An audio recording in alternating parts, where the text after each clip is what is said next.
来继续来看南投仁爱乡的罗山温泉区，因为去年的卡努风台塔罗湾溪涨大水，当地居民调离的山区，就惊会阁发生这款的状况。乡公所已经撤离掉大部分的居民甲游客，但是也受店家无愿意走。乡公所讲，若是灾情严重，会强制来撤离。 有没有要下去？有没有哈？那要赶快哈！花花款款的准备落山，撤离南投罗山温泉区，也不过嘛有人想要留守。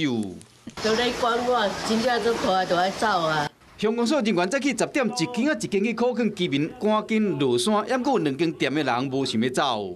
离开吗？有人今天不离开要留守。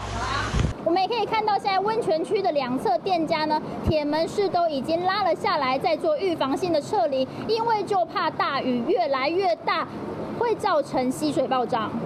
温泉区下骹就是塔罗湾溪，因为雨的关系，溪水愈来愈错漏。去年卡诺风台期间，因为强风大雨，和塔罗湾溪涨大水，将温泉区分作双边，有人走袂出来，大量的溪水甲雨水冲到路面，惊讲又有灾情，乡公所唔敢大意。马后坡的一个部分还是有10几位的乡亲是守在那边守护他们的家园但是都已经处在一个这个安全的一个高地。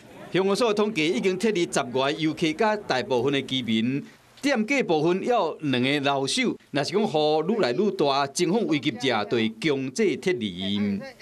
Hello， 我是蒋欣梅，想要抢先掌握最及时的新闻资讯吗？赶快订阅、按赞、开启小铃铛，锁定华视新闻 YouTube 频道。